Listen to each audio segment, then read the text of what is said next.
Good day to you, Jason here, Birchfield Family Farm, Oxford, Ohio, running grass-fed Red Devon cattle, St Croix sheep and chickens, in a system of pasture rotation here.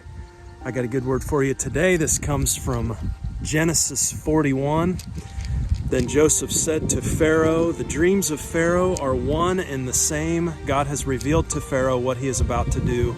The 7 good cows are 7 years, and the 7 good heads of grain are 7 years. It is one and the same dream. The 7 lean, ugly cows that came up afterward are 7 years, and so are the 7 worthless heads of grain scorched by the east wind. They are 7 years of famine." I keep hearing this word resilience,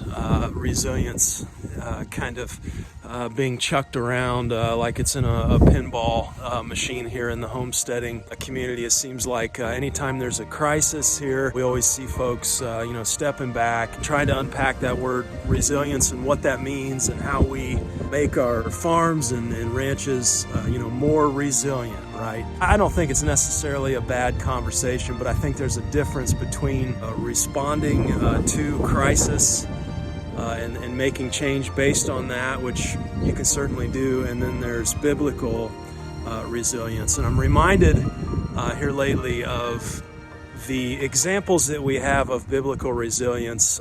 Take Joseph, 7 years of abundance and then 7 years of famine. Can you imagine year 5, 6, and 7? It says they had so much grain that they couldn't even, they stopped counting. They couldn't even count it all. Can you imagine how tempting it would have been just to lay back, right? Like, oh, look at all this. Or Noah, right? I'm sure there were many bright sunny days, right, where he's out and he's building a boat, looking around. I know my struggle would have been, are you kidding me? Look around and it's sunny, and here I am, working on a boat. They knew what the Lord had spoken to them, and they stayed faithful in the time when there was no crisis. And I think that is the key, is tuning our ears, listening to the Lord.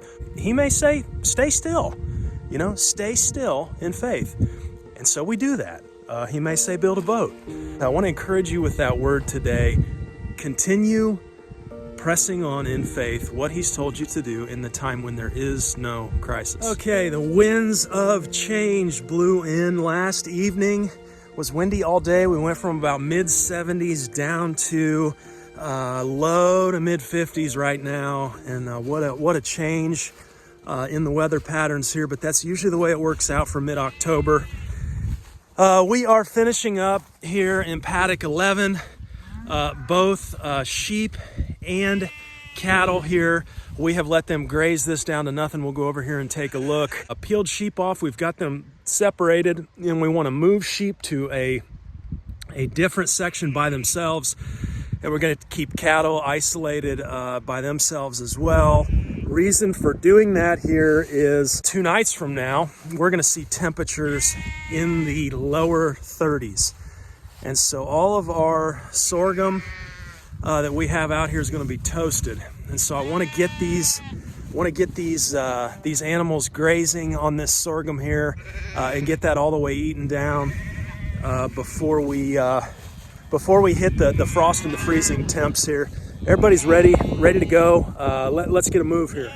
Okay, looking at paddock 11 here, you can see again we got the sheep sectioned off by themselves. Get them moved here in a minute, but look at how we have absolutely hammered this. Look at all the curcubits. Again, that bale grazed section there, just pure dirt. Not a huge fan of the bale grazing, you guys know that, but I think, my belief on that is just run the hay through the animals. If you can run the hay through the animals, what comes out the other end is much more valuable than just having the spent hay laying around. That's just my 2 cents. But this has been hammered. We'll get some seed on this. Going to put down some cereal rye today. We're going to switch over from that overwintering mix into the cereal rye. A couple reasons for that.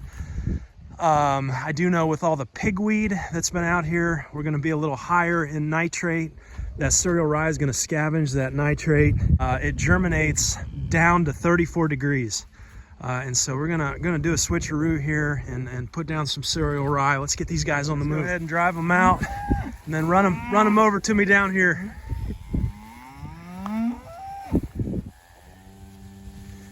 Come on, sheeps.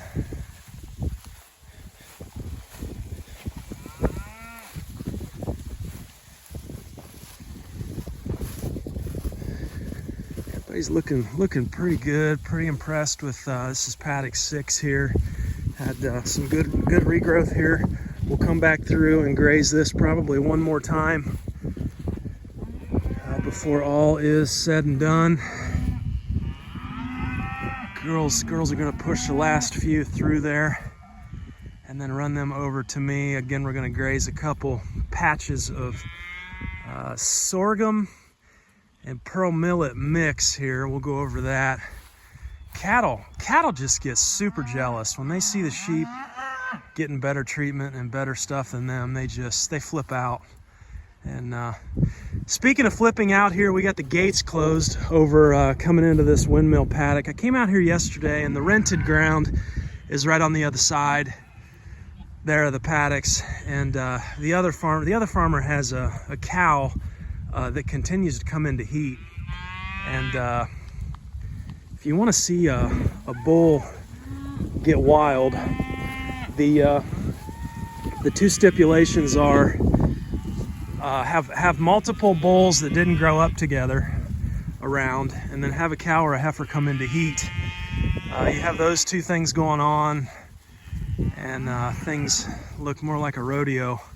And so I noticed that he did have that cow in heat, and his other bull was right across the fence there. And our bull, you know, they are very well behaved. We don't have a whole lot of craziness here. That's not a fit. But we do. I did notice he had that bull, or that the bull there with his cow that was in heat, and his cows should not be in heat now because they were, you know, bred to calve in early winter. But he said it could have been cystic. Could be cystic, I believe is what he called it, and that's where you've got, I believe, cysts maybe on the ovaries that aren't allowing her to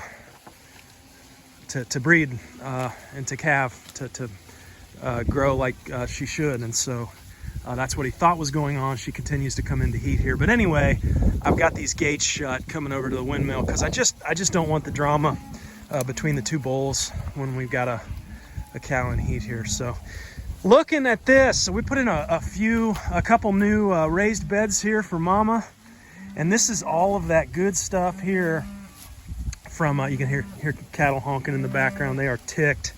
Hey Sarah, can you go over there? Oh, you shut that already. Okay, thanks. But this is all of that good stuff that we ran through, that I showed you last video. Ran through. We got a little section where we just throw out hay and the cattle stomp it and manure on it and everything else, and then you let that go. We'll do a cover crop in that through the warm months here. And then look at this. I mean, just beautiful, beautiful microbially rich soil here. Look at them going to town. But that I believe we'll do some garlic here, and these are a couple more raised beds just like those, but we sowed that warm season grazing mix in these, and man, that has been awesome. This is the 4th time we've grazed this, and I did want to make a note today. I told some of you guys wrong. I had said this was primarily sorghum. It is a lot of sorghum. This is sorghum here, but this here, see that stalk there? That's pearl millet. I was doing a little reading on the pearl millet, and that will not put off the prussic acid. You won't have the prussic acid poisoning. Boy, they are just going to town. Look at them. You won't have that prussic acid poisoning with the millet like you will the sorghum. And so that can be kind of valuable this time of year. It will, everything in here will pretty much frost and freeze kill though. So, you know, something to keep in mind. So what I want to do today, I want to graze today and tomorrow. I'm not sure if you can see that, just beyond the compost bins there on the other side where we do the hay. See all that's that warm season grazing mix there as well. Sorghum and pearl millet over there are primarily what's there. And so what we'll do is I want to get this stuff grazed today and tomorrow, let them take this all the way down, and then it can frost or freeze or do whatever it wants, and we'll turn this stuff into animal gains rather than having it frost off. Just incredible. Look at him chopping that stuff already. Just loving it, eating it up. And I did actually sow the overwintering mix here. This was all dirt. We did potatoes here, and I put that overwintering mix down here. You can kind of see it coming up. Yeah, all kinds of stuff there. Brassicas, mostly the cereal rye coming up there, but put a few radishes and turnips in here as well, and all that's popping up, so they will enjoy this too, even though it's a little shorter. But they're looking good. Trying to keep them nice and plump here for coming into breeding. We usually put rams in. We'll of course we do that strategically. We got three different bloodlines on our St Croix rams now, and everybody's registered, so we track all of that. But rams usually go in with ewes mid-November, so we're about a month away, in order to give us tax day lambing is what we shoot for here. Look at that.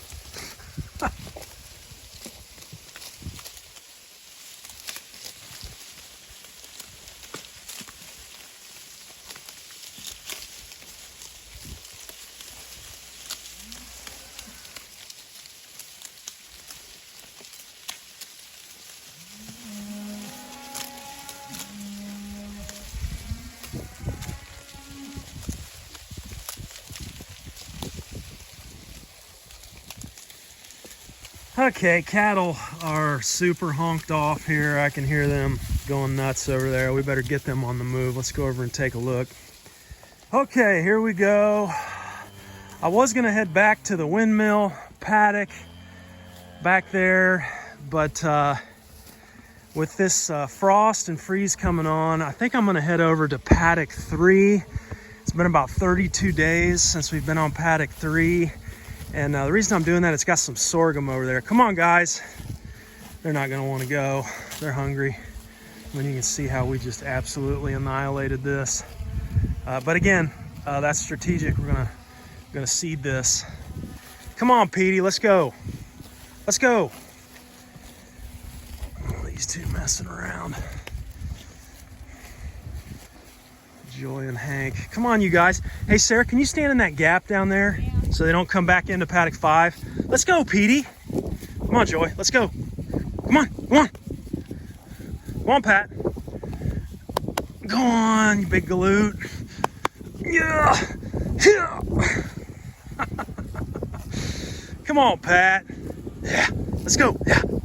Need my spray bottle. There he goes. Go on. Going to the corner, guys. Come on. To the corner. M is usually the lead cow here. If I can kind of hit her off, I think the others will follow. Come on, M. Come on. Yeah, come on, M. Come on. There we go. There you go. Nice job, Sarah. Go on, Hanker. Come on. Yeah. Come on. Come on. There we go. That's what we want. They'll follow M. It's kind of nice having a lead cow that everybody else will kind of follow. The only other issue will be getting this tank to move over here. Okay, the two boys here. Petey will go. Come on, Pat. Come on, bud. Let's go. Come on. Yeah. Come on. There he goes.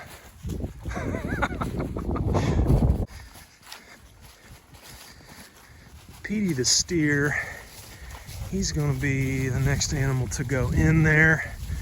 Still have a little bit of, come on, Dace, yeah.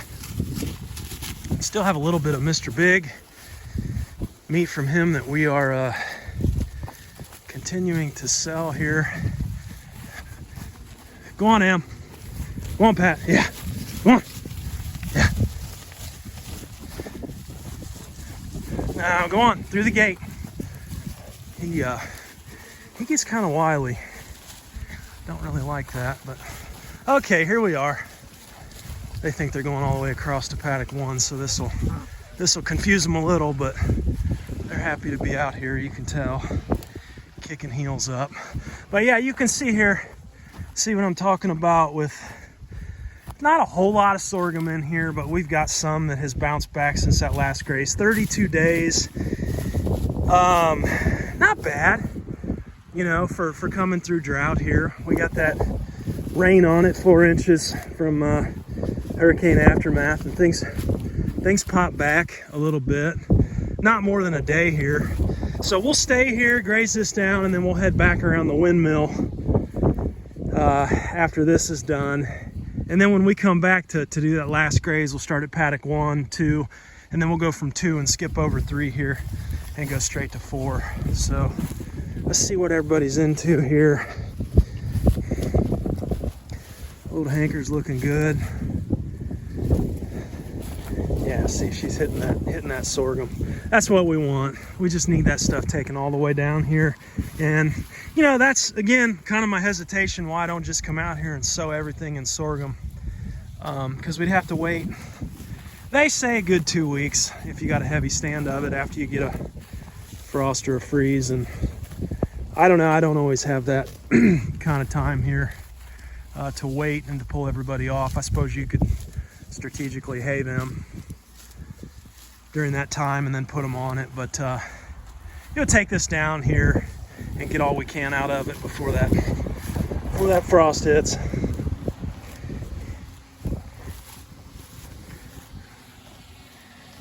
So back to that bull conversation, what I was saying there when we were moving sheep, I can just tell when he gets riled up, and you see the mud on his face and his neck there. He gets his head down, he starts kicking dirt. You know, I'm just looking out from the back porch yesterday and I can see dirt flying. It's like, man, there goes my topsoil, right? And he's out here all riled up. It's like, what in the world is going on? And then I see the other cow coming up to the fence, you know, and you know, Pat is not aggressive here. He really never has been. But when you get a cow or a heifer that comes into heat, that's when your bulls really rile up. And if you just have a bull, a lone bull, and they're the only ones, you know, doing the breeding and there's no competition, it's not a big deal. They're gonna sniff the back end of the cows and they're gonna, you know, mount them and do their thing. And they'll chase them around, you know, until the female stands for them. And that's just the way it is, you know. But when you have another bull, if, you know, we have another intact bull out here now in little Hank there. And when they grow up together, it's not that big of a deal. But when you have two bulls, like from two different farms, like we've got now, there's a Hereford bull running out here, and I can look at him, and he was pacing back and forth on that fence line, and he was kind of putting his head real quick up into the air. He's got like a high-pitched bark that he does, kicking dirt, rolling in the dirt, and it's like, all right, we'd probably be fine, you know, with the electric wires there. But I know what we learned when we had that other intact bull with horns, and we had that heifer come into heat. Who was that? LP. I think that's LP there. No, right there. She should be bred now. That was back in March. But the two bulls were just, yeah, he's still a little riled up now, you can tell. And he's not, they're not aggressive. These Devons are not. But I think that's any bull. Got some itches there or something. Trying to get that. Yeah, okay, bud. I need to run a hot wire down through there, keep him off of there. But anyhow, that's kind of the situation on the bulls there. And so if I can be cautious and keep them out of this area, close the fences, that is the best course of action. Man, what are you doing, bud? Yeah, see his little dirt spot there? Yeah. See, he's still riled up. And, you know, that's just what they do. It's almost like that other bull was coming over to the fence line there and mounting that cow and kind of taunting him, you know. That's what it kind of seemed like. And again, you know, multiple bulls here. not really a great idea. But I do like the fact that Hank is out of Daisy there. And if I would get a bull out of Emma again, Petey was out of her, but we made him a steer, and so there won't be any breeding there. But if I could get a bull out of her, then we would kind of have those two different. I guess they'd be half lines because they'd both be out of Pat. But I do like Pat's disposition. I like his genetics. He's been a good one. Has bred everybody every year, done everything we've asked him to do, and really never had a bad moment with him, really.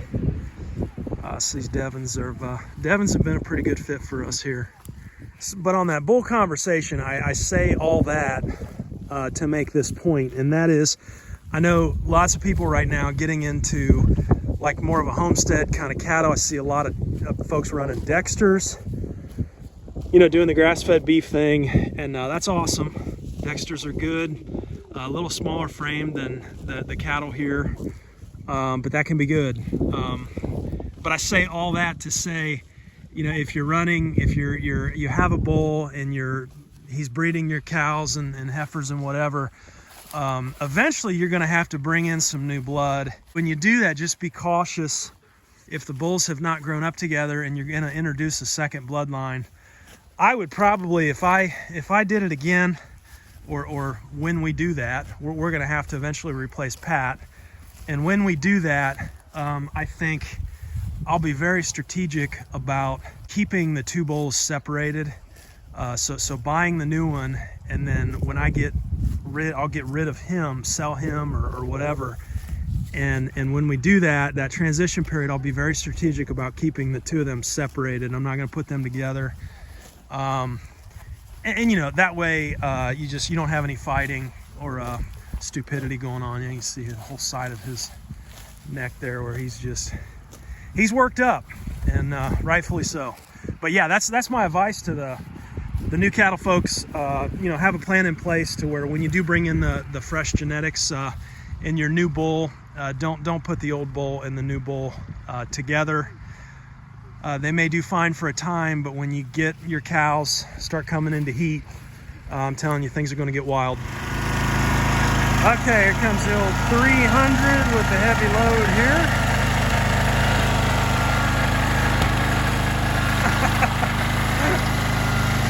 Okay, we got the mineral over here, got it opened up to the sheep.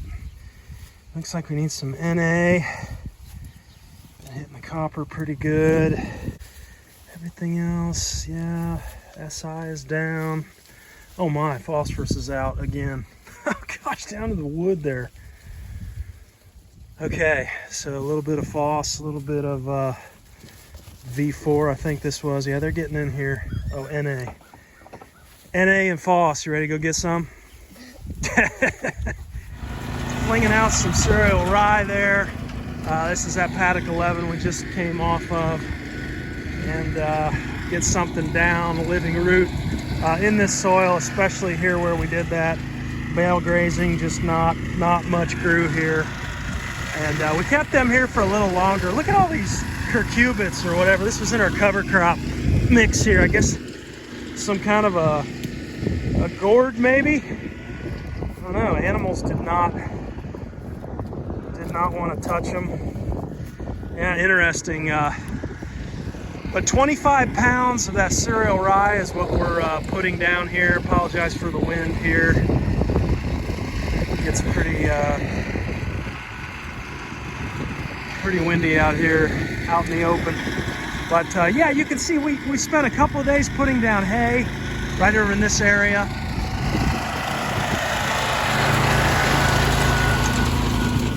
And you can see, my view on hay has changed over the years.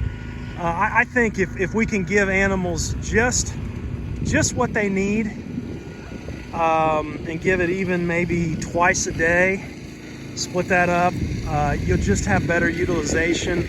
You'll have a lower hay cost. You're making that hay into good quality fertilizer out the back end, and then we don't see that.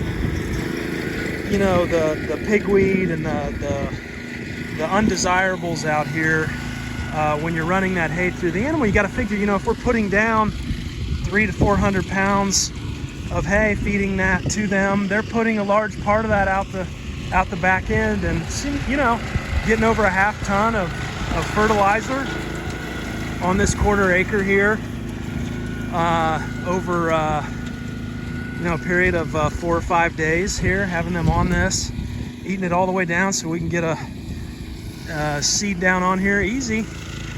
And you know, again, that rye, that's going to put down those deep tap roots, open up that soil, that ground, and those roots will give us some organic matter then.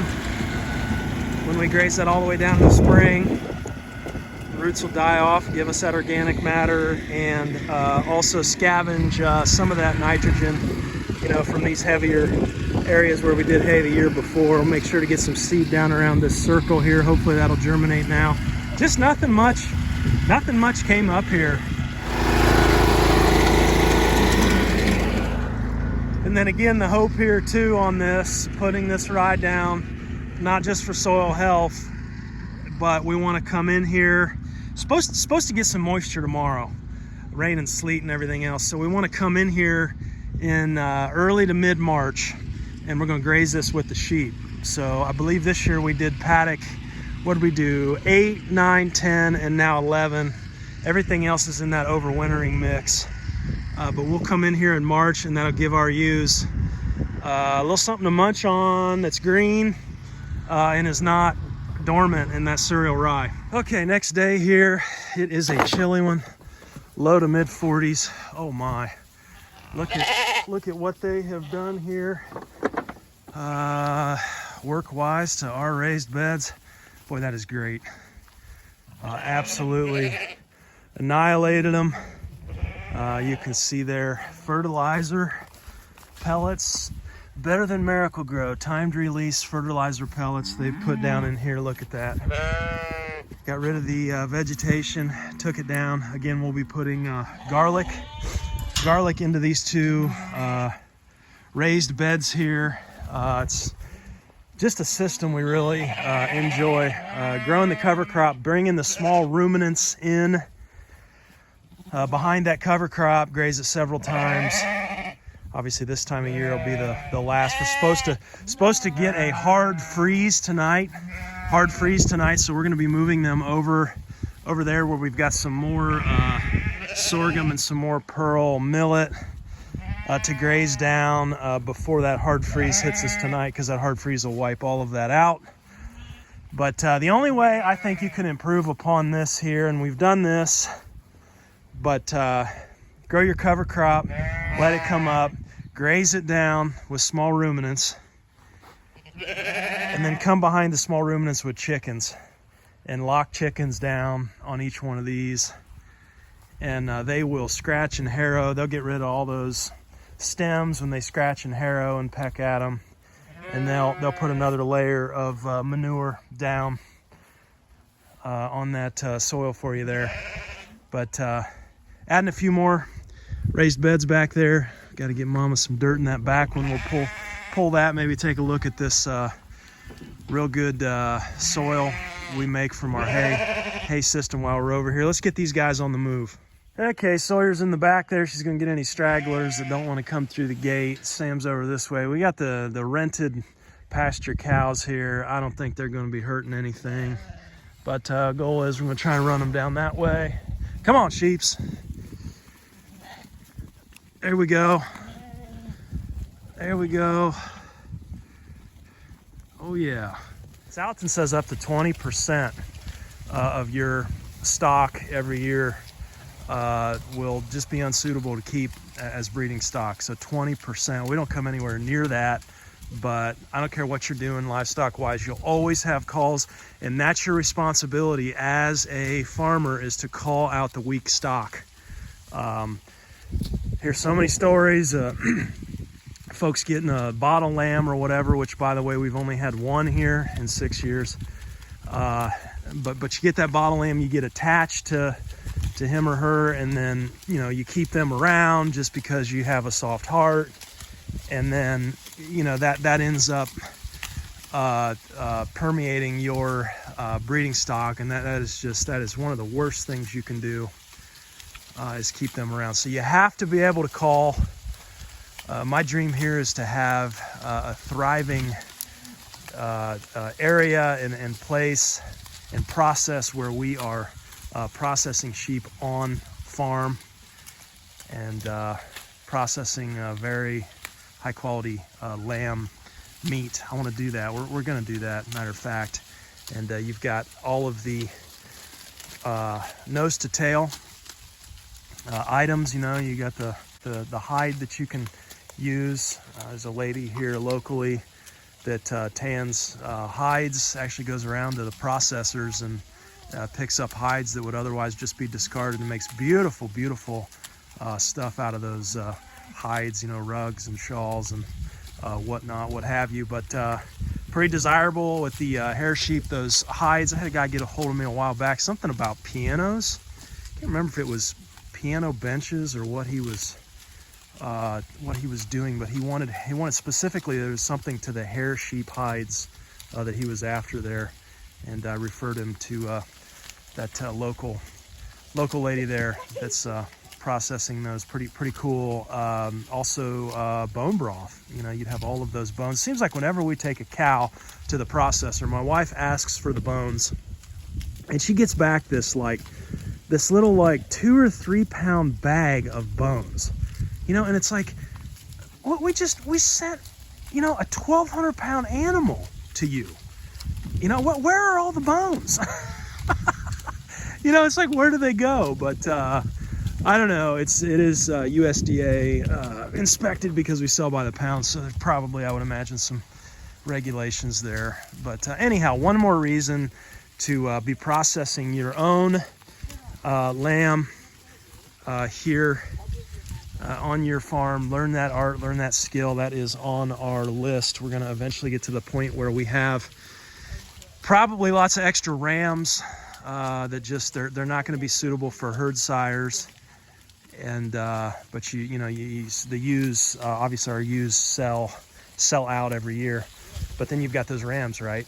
And having some high quality meat, I think being able to have those rams born here mid-April and then take them out 6 or 7 months, you figure 75 pound, 80 pound ram after 6 or 7 months is going to yield you, I would say, 25 to 35 pounds of meat, somewhere in there.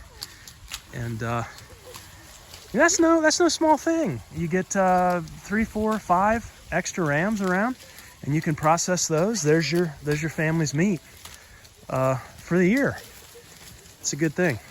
So taking a look at this here, I don't even know. I have lost track of how many times we have been in here grazing this. But you can see those are sorghum stalks there. A little bit of that pearl millet here. You can see that right here and over there. And it doesn't matter to the sheep. They're gonna knock it all back. You can see where we've been in here digging. There's that dirt, or that's not dirt, I shouldn't call it dirt, soil. There's that soil, right, that we made. Hay barns right in there. We're chucking right out here to the cattle and the sheep all winter long, just because it's less labor, very easy to go right over the fence, feed them only what they need. They're gonna run that hay. They're gonna waste a little bit, but they're gonna run that hay through them.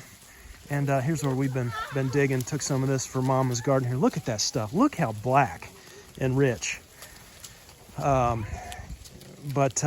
Just run that hay through the animals, and then what comes out the back end here gets stomped in, with the excess hay that gets fouled, and then we sow this cover crop in here. And it's not just that you're feeding your animals out for the winter then, but then you got black gold then, after you let this cover crop grow through here for a season. Now I wouldn't come in here, exactly late winter, and right after we're done, I wouldn't come in here and scoop this out. It's going to be wet and nasty and mucky and everything else. But this time of year when it's sat all summer and had living roots in it, I mean, look at this. That's just, and Crouse probably, this whole area out here is probably, I would imagine, is probably close to 10 to 12 inches deep. That's a lot of material for gardens, amending garden beds. It's going to be very rich. So these guys are having a time of it here. And again, I have no doubt they will have all of this eaten down to the ground before we get that hard freeze tonight. And then just looking everybody over here, you can see how rounded over they are. You know, no real hips. Don't want any bones showing this time of the year. These, you know, coming into breeding here, we want them in really good condition. And you can see pretty rounded over there, and that can be hard to do, grass-fed, especially coming through drought here. But keeping them on the move, I know has helped. There's a couple big ones in the back there. Those are your ones that are above 2 years old that have that good condition. Those are your ones that you're going to see triplets out of usually. Looking good for this time of the year, but we'll put rams in about a month, and so they've got to be in tip-top shape. Looks like a little bit of weather rolling in here from the west. Low 40s with the wind today. I'll tell you, that is going to be a cold rain. Let's head over here and take a look at cattle. Probably get them on the move the way that I can hear them. All right, taking a look at these guys. They put the hurt on this. Sorghum is definitely grazed down. That's what we wanted. What do you say, Petey? You hungry, bud? So really not even 24 hours here. And we talk about this often, but that's that difference between the spring and the fall grazing, right? Just more rest, not as thick, not as much there. So yeah, they're done. We need to get them out of here. Moving them out of paddock 3 will come through 4 down around the gates and all the way out to the Windmill paddock. Let's get them on the move. Yeah, she is ready. You ready, Big Mama? Big Mama and Big Pat. That's a match made in heaven right there. All right, rain just started in, so no aerial shots here for the moment. So let's see if we can get them moved down around. I got the netting strung out there through paddock 6. That'll help us out a little. Come on, guys, let's go. That is a cold rain.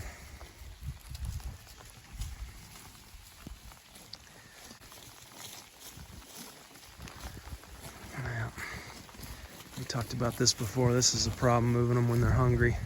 Probably should have put out a little hay. Let's go, Pat. Yeah, let's go. Come on the move. Come on, Em. Come on, Em, get them going. Let's go, Days. Come on the move. Let's go. Down around.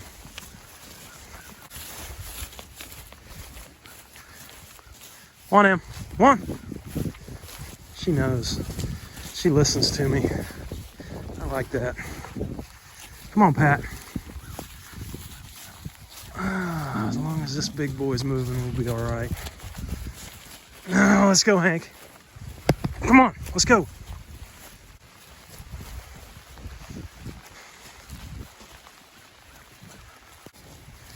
All right, there we go. Yeah, that netting was a good idea.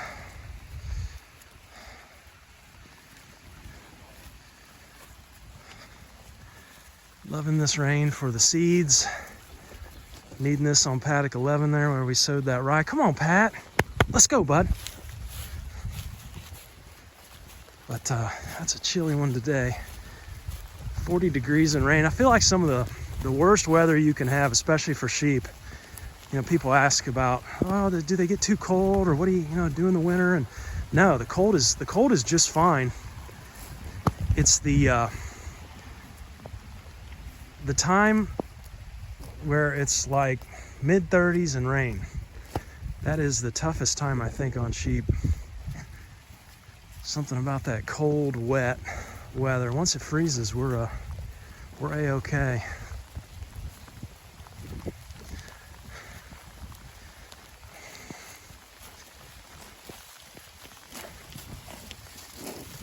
Close this back so we don't give up any progress. But I'll tell you, it's really coming down. Oh, here comes the hail.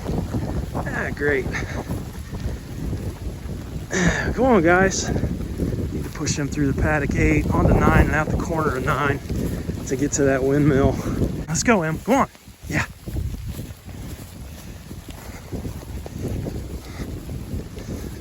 Now, Petey really tends to get everybody in trouble when he tries to lead. You want Emma up there up front. You want that lead cow. Go on, Pat.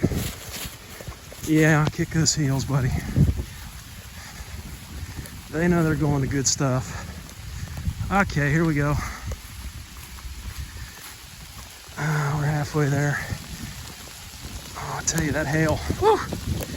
Look at it bouncing off the ground. Hey, speaking of that, look at our overwintering mix coming up there. All right, that's good to see. Oh man, it's those are some pellets falling. And I'll tell you what, that's bouncing off my face. That's a little painful. Okay.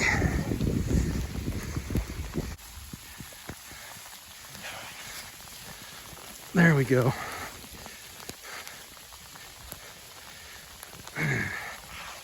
Okay. We got it licked now.